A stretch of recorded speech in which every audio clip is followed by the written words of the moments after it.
So it is time now to get into the top 5 managers of the last 2 decades.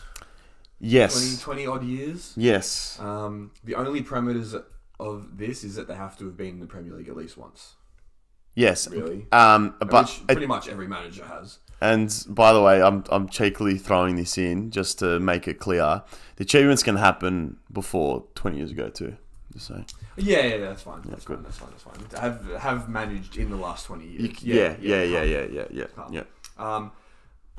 We've got 2 different lists, hopefully, and we will debate a few of them, I believe. I think we're going to debate all of them. I think we could be debating all of them, if I'm honest with you. Yeah? Yeah. We'll see. Yeah. We're going to start from number 5 and we're going to move up. Would you like me to go first? Go on. Go number 5. Actually, this one might be the same. This one maybe. We'll see.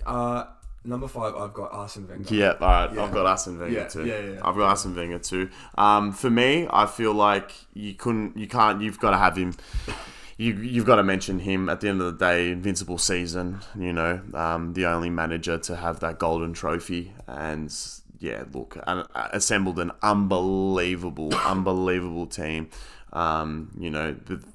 Scouting the likes of Henry from Juventus. Yeah, he was obviously pretty raw at Juve. Still was a very, very decent player, but oh my goodness, did he just absolutely take the Premier League world by storm, and arguably the best striker to hit the Premier League as well, for sure. Yeah. For sure. The amazing makeup of their midfield, Patrick Vieira and Perez, and oh my god, man. It's just, there was... ridiculous. The Invincible team is ridiculous. The only other name I had in contention was Klopp. Yeah. Honourable mention to Klopp, but I just, the only trophy Klopp does have over him is the Champions League. And I think if you know Premier League, I think that won't come as a surprise that he's not above Wenger or going to be ultimately in this 5, because there are others that are there that you can't really look by. And like we said, there are parameters to this as well. Yeah. So we're including... Honourable mention to Klopp, though. He's won 1 Champions League, 1 Premier League, and taken Liverpool to the final 3 times. 3. As well as Dortmund once. Yeah, he hasn't been able to get over the line in the majority of those occasions, unfortunately. But honestly, that Dortmund team, he did really well.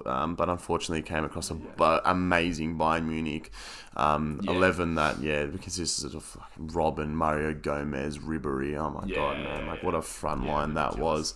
Manuel Neuer in goal too. It's just that Bayern Munich team was unbelievable. But Klopp.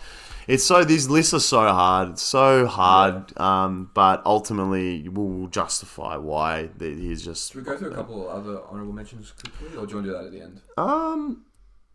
Yeah, let's do it at the end. Yeah, let's keep it a bit mysterious, I reckon, keep too. Keep it rolling. Number 4, I have got the man maybe taking the Brazil job soon, Ancelotti. Fuck, I've got him there too, mate. Yeah, I've got Ancelotti there too. I think we've got the same 5-4-3, and then we'll see. Now, the fact, again, he's managed in the Premier League. Yeah, we understand that his time in the Premier League wasn't as prosperous as the rest are in this list, though.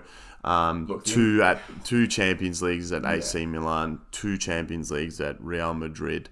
He's just won a Premier League at Chelsea, but his stint wasn't that long. And then he ended up back in the Premier League with Everton as well, ultimately. They were talking about Everton being a top 4 side or for the first half of that season. Well, they started that season really strong too. Calvert-Lewin, Richarlison, and James Rodriguez. Yeah, that's the thing about that, but that's also plays into why he's in here, because there's no way that Everton would have got the likes of those, minus DCL, James Rodriguez coming along, obviously his relationship with Ancelotti would have factored into his move there, and then Richarlison. I think Ancelotti is a really good manager, but unfortunately, it just didn't work at Everton. He just gets the best, especially at like Real Madrid. You're seeing recently, he just gets the best out of every single player there. Yeah, look, he just lets he knows the talent he's got, and he just lets them play. I think, but at Real Madrid, like I'm not trying to take anything away from the managers who've been there in the last 10 years, but you know Zizou's been there as well, and if this was an all-time list, it'd be really hard for me to not include him in here because of the how do I put it? Just being able to go back to back, back to back, with that team. But Ronaldo ultimately was a big driver in that team, and that's what I meant by I don't want to take anything away from the managers that have come and gone in the last 10 years at Real Madrid. But wow, like seriously, like they've had a pretty good selection of players to work with, and also the resources they have, and the coaching staff that have been around for a while there too. Yep. That consistently been there. Yeah, definitely. And is it time to move on to number 3? I just want to also mention. I just feel like I think when it comes to these managers and what they're able to produce as a manager, also comes from how they were as players as well, and we'll go into that again. And I think there's another person in here in my list. Obviously, I think people will know that it was an amazing player, but also amazing tactician, even in terms of understanding the game. And Ancelotti was an absolute don for AC Milan when he played there. He's known as one of the greatest AC Milan players to exist. So along the likes of your Maldinis as well. So yeah, I think that's worth mentioning as well when it comes to clout, I guess, with these managers, and it allows them to assemble a better team, because they've been around the top of the game for so long. Yep, spot on. Who's number 3? Number 3 is the special one. Oh my god, dude, we're gonna have the same list. I don't think we've got the same top 2. We're gonna have the same top 2. We have to. There's no other way about this. There's literally I can't. It might be in the wrong order. I can't see. I actually can't see. I'm actually concerned now. Okay. Yeah. All right. Anyways, the special one. I'm looking at you very funny. The special one. Jose Mourinho. I am Jose Mourinho. Sorry, I'm really sidetracked at the moment. I'm really intrigued here. I am Jose Mourinho now. I think you can't look past his the way he took the Premier League by storm when he first introduced himself to the scene. He said he's the special one. Yeah, he backed the best character of the lot. Absolutely. He's one of my favorite humans to ever exist. If I'm honest with you, he is my favorite manager of all time. Favorite in terms of character, and personality. Yeah, he's up there for me too. But yeah, like I was saying, I think he came, he soared, he conquered in the Premier League. He came to Chelsea, won in the first season. Then he came again. Won it again that season too. So he was unbelievable as a Chelsea manager, even though he couldn't find best home record ever. Yeah, well, how many unbeaten? It was something ridiculous. Something stupid. Probably should have looked that up. It was over. I think I don't want to say it could be over 100 games if I'm honest with you. I think you got close to that. But I think that may include home games from not just in the Premier League. I think previously as well. Yeah, possibly. Inter. A big. Sorry, not Inter. Porto. Sorry. Yeah, a big driving force for him. Big achievement that we all talk about is finishing second with Manchester United. He says that's his biggest achievement, which is unbelievable. I bet you thought I was going to say winning the Champions League with Porto. That has to be that was a miracle almost, man. Yeah. Honestly, no, there's another miracle in this list too. That I think you may not have taken into consideration. But anyway, sorry, I'm still curious about this top 2 of yours, because if you think it's different and you understand my relationship with my club, obviously. Yeah. Anyway, Jose, go back to let's. I'm really distracted right now. Jose Mourinho. I think every team he's gone to, he's gotten the best out of until the last season that he's been there, and he just seems to just set a flame to the club and just fucking walk out. He's good. He's like, fuck this, I'm gone. Yeah. And then, but the funny thing is, it's like Chelsea. You ended up bringing him back, and then he left basically for the same reason again. It was unfortunately, his demise at Chelsea did come down to not only the expectation of the Premier League, but the Champions League, and Abramovich just didn't wanted that. He wanted that as a. He wanted to be every chance to win that too every season. Like, it's like Abramovich wanted to win the double every single time Chelsea set foot on the pitch for the first time of each season. I think Jose Mourinho at United, winning the Europa League with us as well. Again, it was that was an interesting season. That Rashford, coming up as well. And he really did, improve under him too. And I think, without Ibrahimovic, who that season was injury prone, he didn't actually end up playing in that final. Though, having to deal with, Paul Pogba, as well, and the likes of, Lukaku, just a bit, it was he was really good until he wasn't. But I think a lot of it's got to do with who he is as a person as well, and I think even though he's very explosive at times, he's very sure of himself, and I think when things were going good for teams he managed, he was close to unstoppable. His game plan, obviously, basically invented the park the bus tactic, and absolutely pissed everyone off until he'd join your club, and then you'd be alright with it. You'd be like, okay, fine. If it gets us our results, it gets us our results. It was very hard to understand, like being an opposition team, but when you play under him, you see the value in it, and you see how it's always worked for him. Yep, spot on. That's why he's one of my favourite managers of all time. Yeah. But I think it's time to move on to the top two. Okay. And this is where it could get juicy. Should we just go number one and then? Yeah. Well, we both know. We know what number one is. We both know who the two managers left are. And we all know it's certain. They both reside from Manchester. Hang on, obviously, but you're being very, very weird about this, because this is pretty. I'm not gonna say clear cut, but okay. That's because only one of these managers is a Centurion. Yeah. Elaborate. Only 100 points in a Premier League season.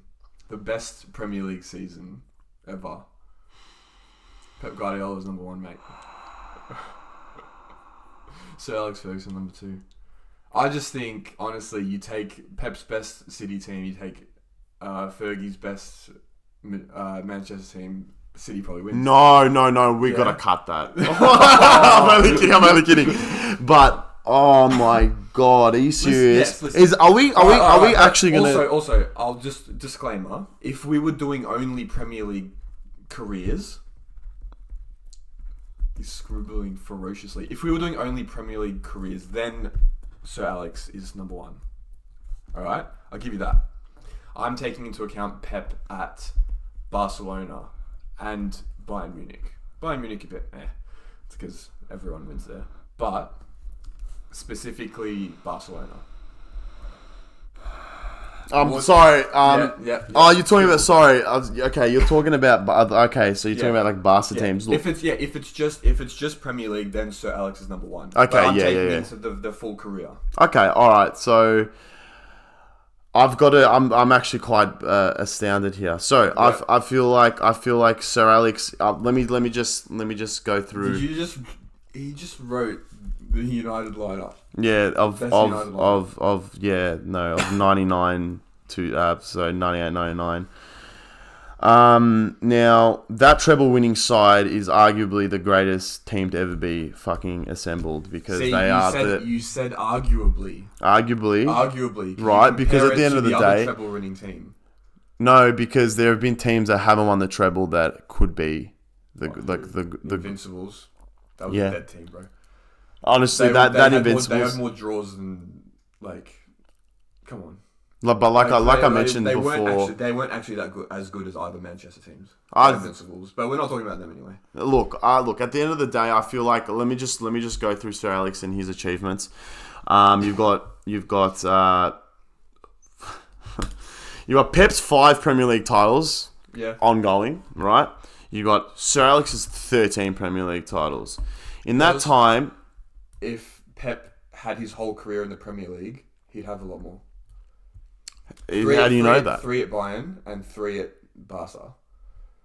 How do you know that, though? Well, I'm saying he'd have a better chance to do that. If Sir Alex has spent part of his career elsewhere, he might have the same amount of titles overall, but less in the Premier League. So are we talking about managerial mercenary or manager? Just manager of a team, because you're talking. Pep is a mercenary in that sense, because if we were talking about, I'm talking about like man manager, like someone knocks on your door and you want somebody to lead your team to success, and at their peak, and it's either Sir Alex or Pep Guardiola. I'm picking Sir Alex every day of the week. In 1983, there was a little team resided from Scotland named Aberdeen. Did you forget about that whole Champions League feat? That was just the start of his career, and they ended up beating Real Madrid in the Champions League final. It's Real Madrid that obviously just as historically I like to say United is the greatest team to ever grace the pitch of football, but obviously Real Madrid is the most decorated. So all I'm saying in this is, I think Sir Alex, in terms of his tactics, in terms of understanding the team he's playing, he knows exactly who to play, he knows exactly when to play them, and he knows exactly when to rest players too. Rio Ferdinand, in an interview, he didn't even realize himself that when he was playing at United under Sir Alex, he felt like he didn't miss a game. And then the interview I forgot who, came back at him and said, "You realise you were rested this game, this game, this game, this game, this game, this game." And he's like, "What?" He literally came back at him. He's like, "What do you mean?" He's like, "I felt like I played every game." In saying all of that, I just feel like Sir Alex made his best players feel, not even his best players, even his fringe players feel like they could, like they had an equal say in the team. There was resentment from some, and I think most notably through David Beckham and the whole boot throwing incident. Sure. And him obviously leaving United for Real Madrid due to his relationship with Sir Alex. But I feel like just in terms of like the talent that came up through Sir Alex, I just don't see how, if we look at this holistically in terms of the youngsters that came through the squad, the people he brought in, understanding what he needed when he needed it. He just knew how to just again manage his players and understood his opposition. But I'm gonna look at it from the other side now. Mm-hmm. And the one thing that is my kryptonite in all of this is his head-to-head with Pep in the Champions League. And it is 0-2. And those 2 games were the most frustrating games I've ever watched in my life. But in saying that, you had the likes of Lionel Messi and you had the likes of Rooney and Ronaldo. Get off of Nemanja Vidic, Messi, Ferdinand. we're not getting into that one. No, but at the end of the day, I feel we both actually have the same answer to that one. Xavi, Iniesta, Busquets. Yeah. Hang on, I'm not done yet. Yeah. Carlos Puyol, Gerard Piqué, Dani Alves. And you also had the teams that you you say Rooney, Ronaldo, Scholes. Yeah. You know, Giggs. Ferdinand, Giggs, Vidic. Yeah. Neville. Yeah, but that's So, that team. That's that team. So when you say you're comparing the 11s, are you talking about just from any team, like any team? I was saying the Centurions. No. See, here's the thing. I can choose between comparing your treble winners with the Centurions or the City treble winners. Come again? Say that again. So I can compare Fergie's treble winners. Yeah. I can either compare them with the Centurions, which was City's 100-point season, or I can compare them with last season's treble winners. Interesting. Okay. You know, all right, you got, let's say, Edison, De Bruyne, Walker, and I think the rest of them are different. Was Rodri there in the Centurions? Who was holding midfield? It's a very different team. Fernandinho. But he did.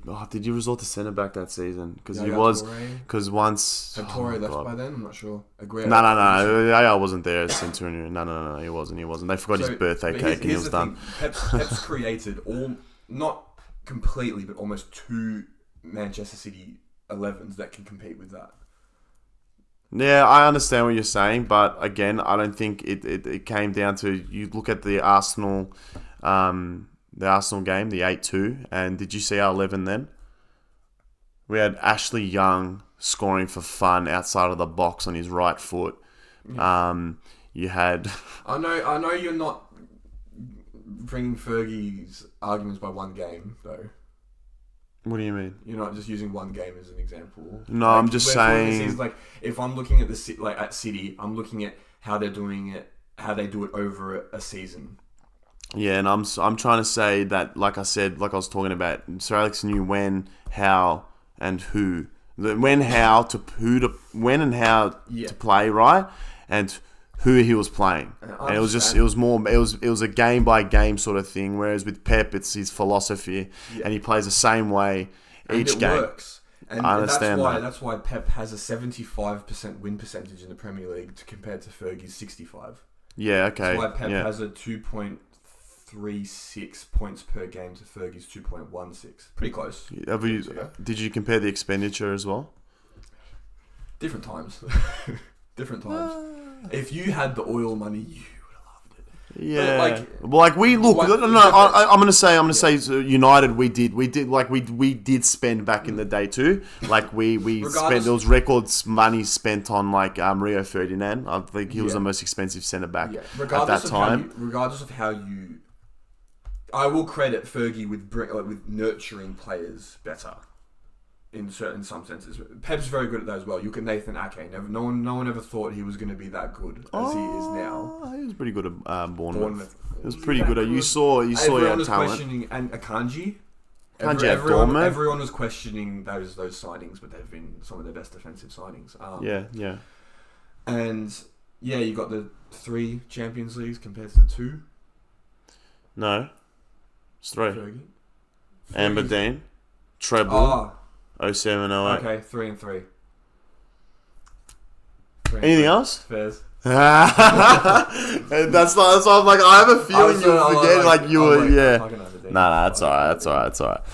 It's pretty easy to forget that, but I just feel like with Sir Alex, I think it was just a sign of the times. Then the whole point comparison is a bit misleading, I believe, because I think that when you're able to assemble a superhuman team. They're gonna be when they're coming across those bottom tier teams, especially at that period when you had your struggling Norwich's coming up, and then Bournemouth wasn't too great back then. And it doesn't matter if you dismantle the same 5-0 or 1-0 points. No, but the same thing. Back in the day, it was. I feel like you had a better chance. Yeah, it was harder. It was a more. I'm not saying it was more even. I'm not saying that in terms of if we look at the winners of the Premier League back then, it was either Chelsea, or United, really. In the 20 years we're talking Yeah. about. I know, Back we're then, bringing yeah. up things beforehand as well. And also right now you've really just got City winning. So I think that's sort of... Well, look at what Pep's done.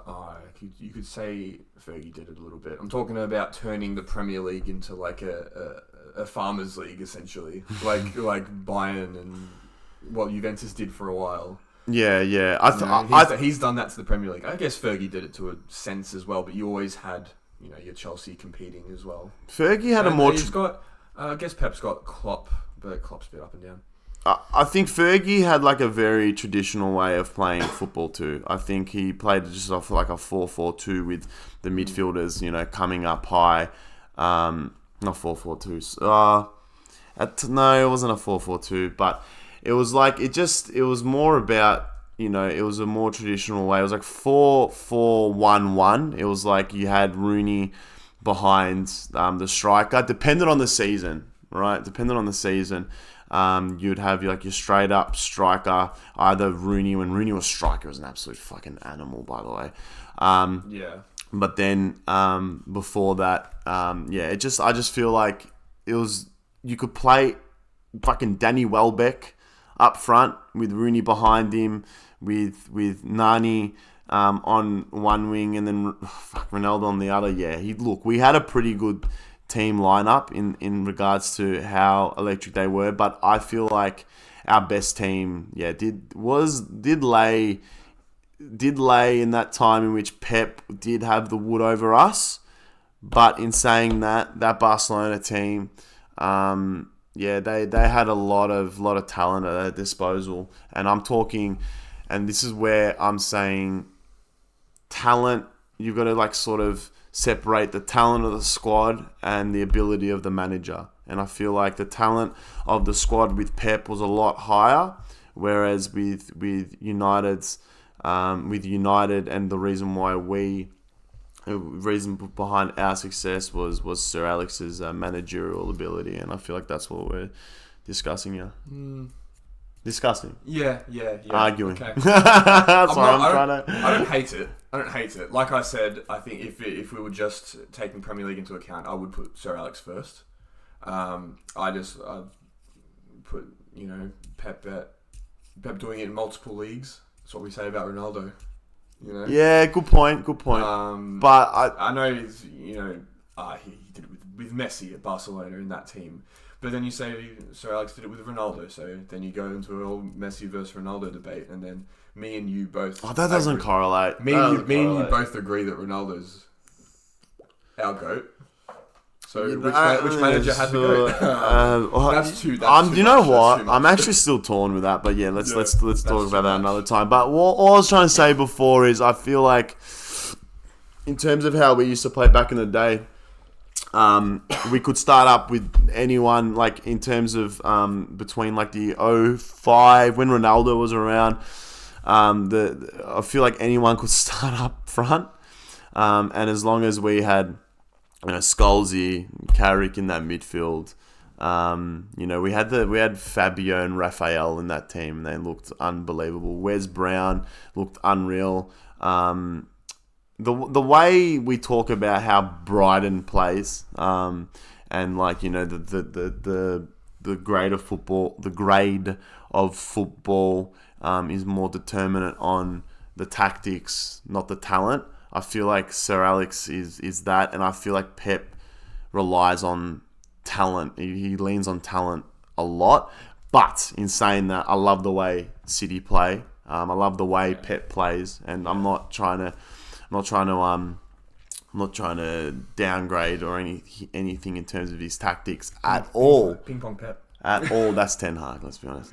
Fucking bastard. But yeah, I just feel like when City is on, they are fucking on. And in saying, I'm sort of going to use my argument against me with Pep, against me with this whole thing in relation to Pep. He knows exactly who to recruit to, but what I'm finding interesting is what if you take Haaland out of this team we see today? They won the league without him, and then they signed him and became. What if you take Haaland? But there's no De Bruyne at the moment. Take De Bruyne and Haaland out of that team. Take both of them out. Alvarez and Grealish, or they just signed someone else. They almost signed Ronaldo. Oh, that scared the shit out of me, man. Maybe they signed Evan Ferguson. But the reason why I say this is that this stuff genuinely was happening with us back in the day. There was injuries amongst our ranks, and Fergie found a way to make it work. Yeah, that's what I'm trying to say here. I'm not trying to say that, oh, no, that doesn't count then. Haaland's in the team. No, their success it's not fair. The treble is no. I'm not saying that at all. Even though they've violated every single financial fair play rule there is in the book. I feel like it's got nothing to do with Pep. I feel like I'll go back to what I was saying before. We had I feel like our striker issues have become prevalent these days, because back in the day we didn't need that many strikers in our team, if I'm honest with you. Rooney. We had Rooney, Berbatov. Berbatov. But they all, hang on, so Van Persie wasn't around when Berba was. Rooney was more of a cam when Berba was around. And then apart from that, I'm trying to remember. We've been gone for a while now, so I'm really trying to remember, what I used to remember of United. But all I'm saying is I feel like that whole team unit was just second to none. Yeah, Patrice Evra was an unbelievable fullback. Vidic and Ferdinand, again, I'm talking more about talent now, and I know I'm a bit up and down with my arguments, and I'm really, I'm a bit less stumped than what I was earlier, and I think this is a lot closer than what I initially believed with these two managers. But I just feel like if we start comparing how they play, and who they... we could go on forever. We could go on forever, but I'm just now... I was just solely looking at achievements and who they played with, who they had at their disposal at the time, and I just feel like 13 Premier League titles, 3 Champions Leagues. That's just overwhelming for me, if I'm honest with you. And I think to compete in the Premier League too at the same time, winning 2 Champions Leagues. Unfortunately, Barcelona, that team was unbelievable, and they were in a Spanish league at that time where Real was sort of suffering a bit, with Mourinho being around at that time. I think it was around 2009, that area. So really, Barca didn't have like a huge amount of competition in their domestic league, whereas with us we had, even though we were winning a lot around that time, and we won the treble leading up to meeting Pep in the Champions League. Not the treble, the back to back. In the Premier League. Leading up to meeting Pep in the finals. I think we just had it harder, and that's where the head-to-head with these two, I don't feel like sort of... I'll give you a little compliment in here. A little backing. Pep and Barca shouldn't have even been in that final. Oh, against you boys. Yeah. Oh, Iniesta's winner. I completely didn't even think about that. Disgrace. Yeah. Off topic, but disgrace. Yeah, Drogba put it perfectly, man. Drogba put it perfectly. Imagine we met each other again in the final. No, you wait for one of Messi versus Ronaldo in the final. Yeah, cool. Yeah, that didn't work out. Would be. Oh, I don't know. Who knows? That would have been a good game. That would have been amazing. Because that whole era was Chelsea and United. Yeah, exactly. And I miss that, man. That would have been an unreal final. I miss that heaps. It's crazy. I'm really trying to recollect us back in the day. And it's so much time's gone by now. There's just so much more to think. So much to think about these days. Now it's just counterattacks. Eriksen knocks it up to Rashford. Rashford scores. Don't be like that. It's not Nana now to Rashford. It was Pogba for a little bit. But barely, man. But like you said, wait, what did Jose say? What's stopping Pogba from sending it? Oh, remember he was at Tottenham? Yeah, he literally called it. He literally called Pogba and the play to Rashford. So that settles it. Jose's first. that settles it. Jose's first because he called it. No, look. I think it's a big discussion here. Pep and Sir Alex. I believe Pep in total trophies is still about 10 behind, roughly. But he's not done. Nah, he's not done. Broski could win a quadruple this season, and I wouldn't put it past City. Yeah, it's just like I was sort of trying to allude to before, like, even with the competition back then with the Premier League. I feel like the top there was a solid top four. There was a solid top four. Yeah. I think these days you can argue Liverpool's battling it with them. Like when City won as the Centurions, Liverpool's 1 point behind them. Yeah, that's a good point. There was a lot of pressure from that. Last season, they only just overtook Arsenal right at the end. Yeah. This season, it's looking a bit ropey in that sense, but it's still early. We'll see. Let's see. But look, all in all, we could be here all night, and yeah, I think we're trying to grab at anything we could. But at the end of the day, I don't think we're going to agree with this one, if I'm honest with you. But I think by the time Pep's done, it will be a bit of a more clear-cut argument. Yeah, potentially. But look, it's time to move on. He's got 8 Premier Leagues left anyway. But he's got 11 league titles. I'm talking about Premier League. Yeah. But multiple leagues, you know what I mean? We're going to stop. We're going to keep going. All right, so